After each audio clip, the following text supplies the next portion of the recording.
Well, hello there. Welcome back, people, and a huge welcome to my Thrival tribe. If you haven't met me before, my name is Lexi Tommy, and this is my Thrival Guide. Every Thursday, I sit down and I talk to you about how to get your life together. It's a fun little channel on adulting, and it will help everything in your life run much smoother. So stay tuned today and subscribe below so I can keep coming back and visiting with you every Thursday. September is so busy. We have talked about all of the requirements that September brings. September brings the bills from summer, the back to school prep, all the activity fees, and even prepping for fall and winter clothing and gear. It can be so expensive.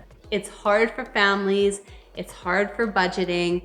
I'm gonna show you a simple way how to get through it in our month-long challenge of Savings in September.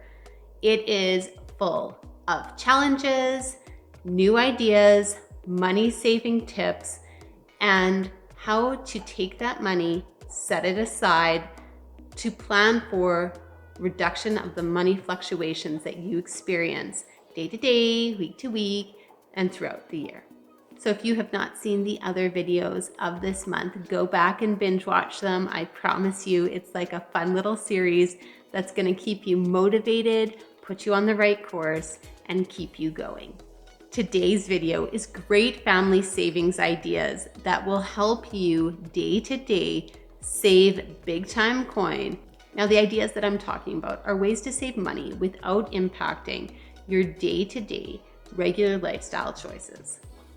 For those of you that don't know, I'm a social worker. So I work with low-income families. I work with people in poverty.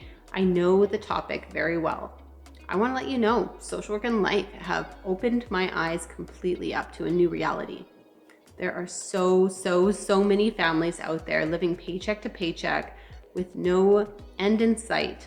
There are neighbors that get out of their Mercedes, close the door, go in the house, go to bed, and worry all night about how they're gonna pay for their power bill that's overdue from the last 4 months. It's a reality for way more than you would ever know. Whatever your situation, you're not alone. Money is super tough. Push past those feelings of restriction, of embarrassment, of worry about what others may think. I am gonna coach you on some real ways to move yourself and your family forward. I want to let you know that today my suggestions are giving you ways to claw back, to streamline it, to find different ways to save money in the meantime. Now, if you're in the position where you are feeling desperate, where you are feeling hopeless, where you're not sure how you're going to buy groceries, please know you are not alone. Everyone needs a boost sometimes. There should be nothing but exuding pride for somebody who is scrapping, who's getting resourceful, who is trying to get their family what they need. Know how to properly allocate funds that you do receive in your life. And get scrappy with anything that's not essential for you and your family. Say no if you have to. Water down the hand soap. Cut up old clothes for rags instead of buying paper towel. Make everything from scratch. And look for local food programs that can boost your groceries so that you can make it work. And really, it's kind of like the meal planning that we're doing for Shelfember. Take a look at what they give you and plan your meals around that. It'll help offset the cost in the end. In our community, we have a community pantry, which I personally help supply. It's an area where people can go for a meal and they can just grab it right from the fridge. They don't need to ask, they don't need to register. If they're hungry, they can get it. There's groceries there, there's fruit there, there's things that local people just come and drop off. There's also a program that I used in university, the Good Food Box. In university, everybody knew about the Good Food Box and everybody ordered it. It was the norm. From students to professors, everyone made use of the savings and fresh items. It was fresh from the farm produce that made no stops along the way. And it was a spot where fresh produce was half to 2/3 of the cost as it was in stores. And frankly, that's a big savings. But for anyone else that's interested in just some simple family money saving ideas. Here they are. The first category, cut unnecessary bills. We cut our cable bill in 2009. That was 12 years ago, and we were paying $88 a month. I'm sure it's gone up since then, but if you calculate the money savings that we have had over the last 12 years, we have saved $12,672. That's crazy.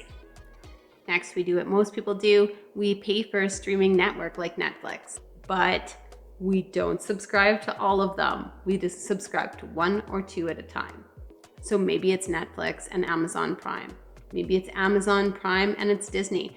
I find that the rotation helps us always find something that's new and fun to watch without the cost.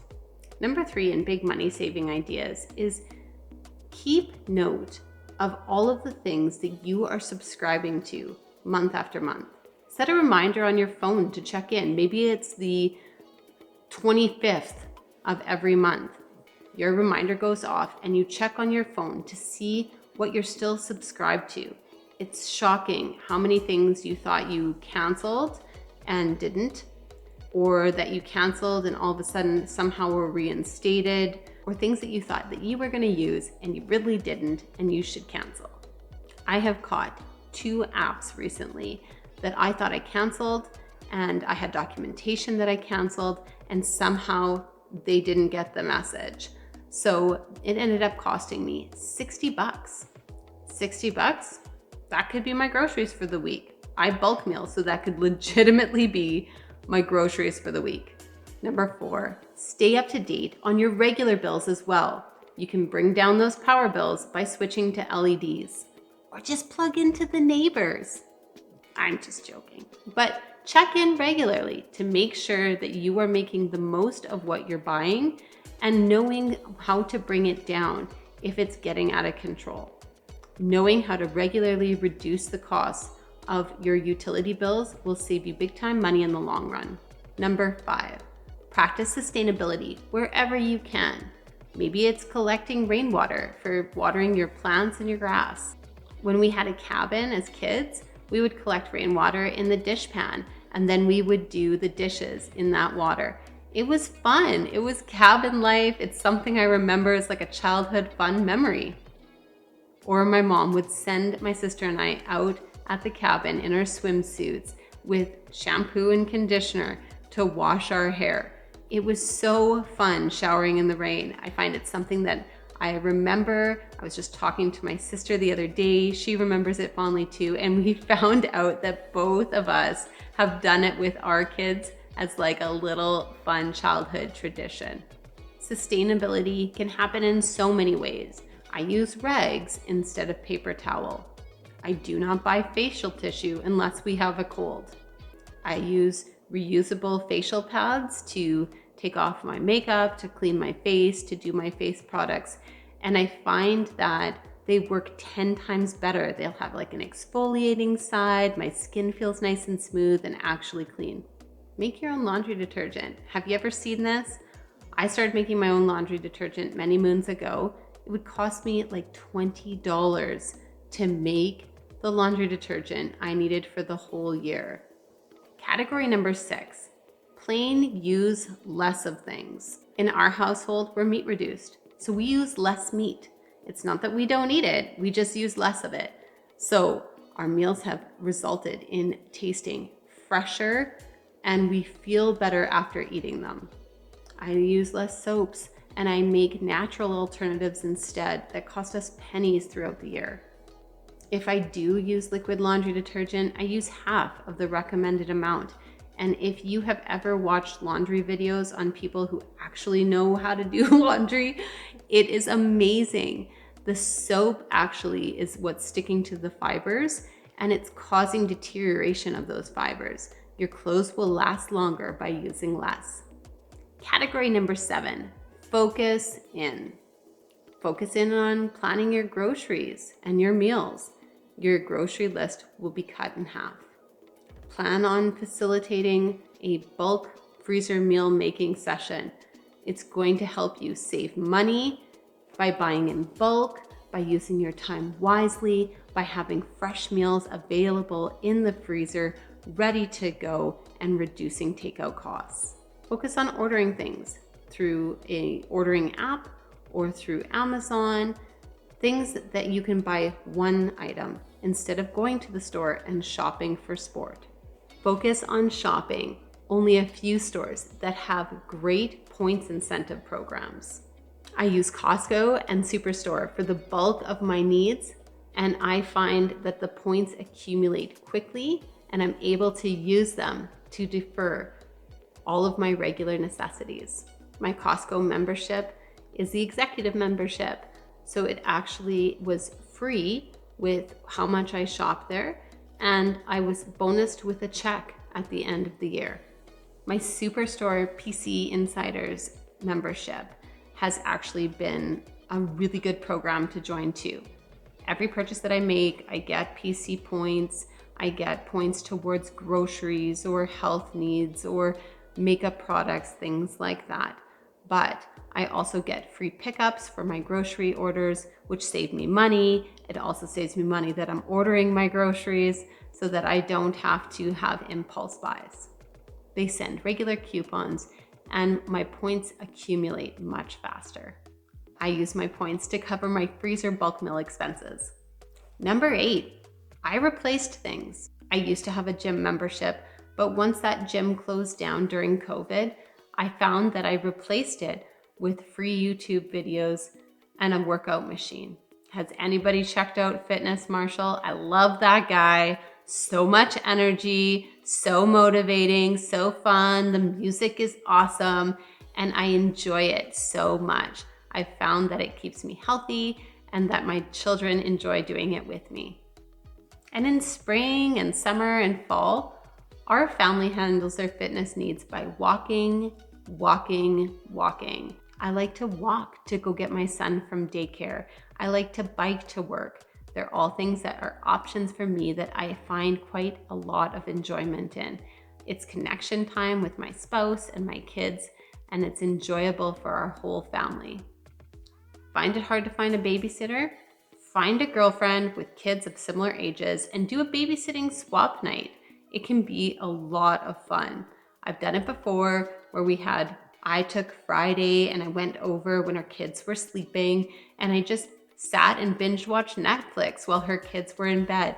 They went out, they had a good time, and the next night we switched. It takes away the guilt of leaving your kids for the evening, but it also takes away the guilt of spending all that money. Babysitting can be so expensive. Number 9, invest in things that are really, truly important, like your home. Take the time, make a list, do regular maintenance. Go and touch up that paint if there's a chip. Wash everything down, make it clean and fresh again. You're gonna enjoy your home so much more. Regular maintenance will diminish your costs significantly because you won't be repairing. The same goes for cars.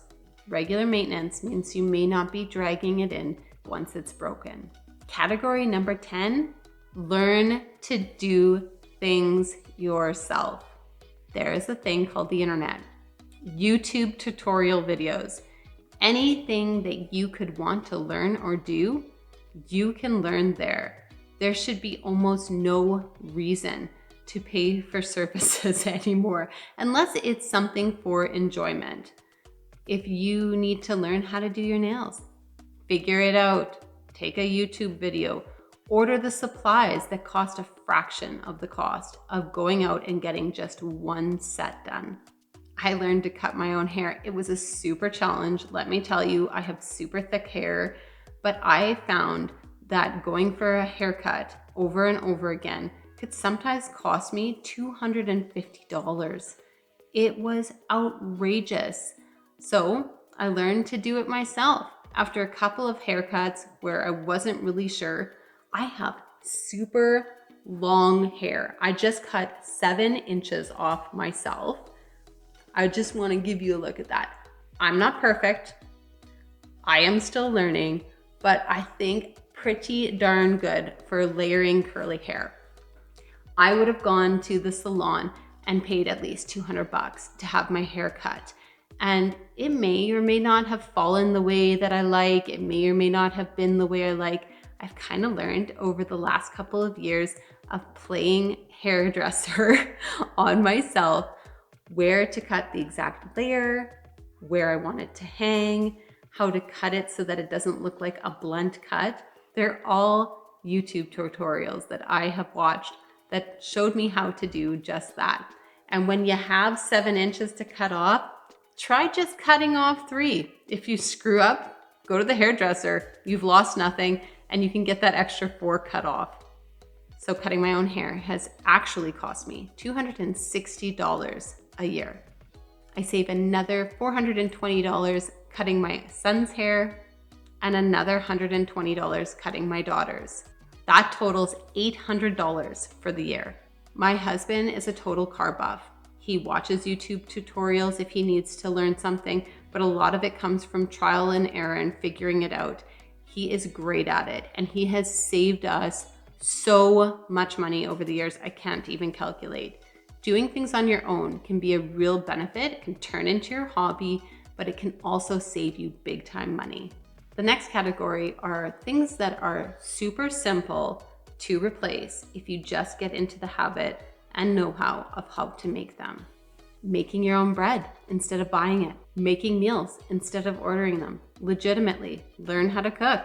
If you don't know how to cook, figure it out. Watch a YouTube video. Watch a YouTube video on how to cook pasta. Look at the instructions on the box. Take baby steps and figure it out. Stop going to stores. Order if you can. These things will stop impulse shopping that you do on your regular trips. Make new rules for yourself.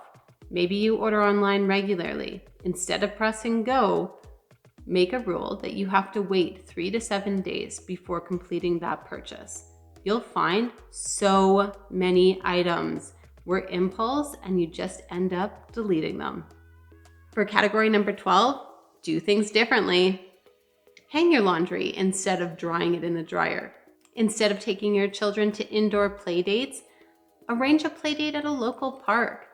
Make your own coffee, go sit down with the mom and have a great time. Need to replace something? Do you feel you're in need of an item? Try looking at buy and sell sites first.